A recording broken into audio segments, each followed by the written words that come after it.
However, they are quite distinct between Sydney and Melbourne, so here's how you can tell the difference. In Sydney, the terrace houses are quite mismatched. It's very common to see really bright painted bricks next to original bricks. Sometimes they have different ironwork or different height buildings or different additions onto the front of the facade. And Melbourne terrace houses are known to be a little bit more maybe consistent and regular. Sydney's terrace houses are usually 2 stories high. Melbourne's terrace houses are usually single story.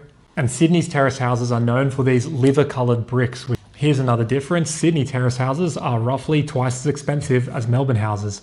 So terrace houses in Sydney regularly sell for $3 to $4 million. There's some listed at the moment for over $5 million. Terrace houses in Melbourne, as far as I can see, often sell for about $1 to $2 million.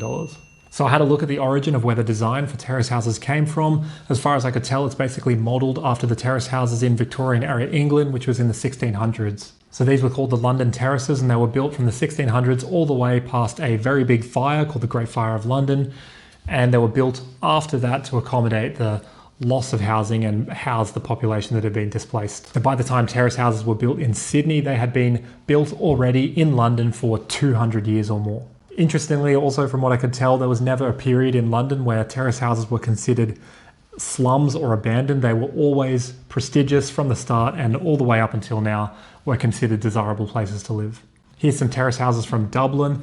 In my opinion, they don't look anywhere near as good as Australian terrace houses, but you can see obviously the style and the architecture is quite similar. And you might have seen these on TV. New York, of course, is famous for having terrace houses as well. I think they look really, really beautiful, almost as good as Sydney terrace houses. There are some very cool looking, funky French-inspired terrace houses in New Orleans in America. So the style of terrace housing in Sydney and Melbourne obviously is not unique to Australia. It came from London and Paris, and in multiple parts of the world, anywhere where there was a demand for people to live close to inner suburbs, there's this similar pattern. It shows up different, it looks different, but basically sandwiching houses side by side to try and pack as many dwellings in as close as possible. In the next video, we'll go back in time to when these terrace houses were first built, and we'll have a look at what the economy was like. How much did these houses cost? And could someone like you own one of these houses when they were first built?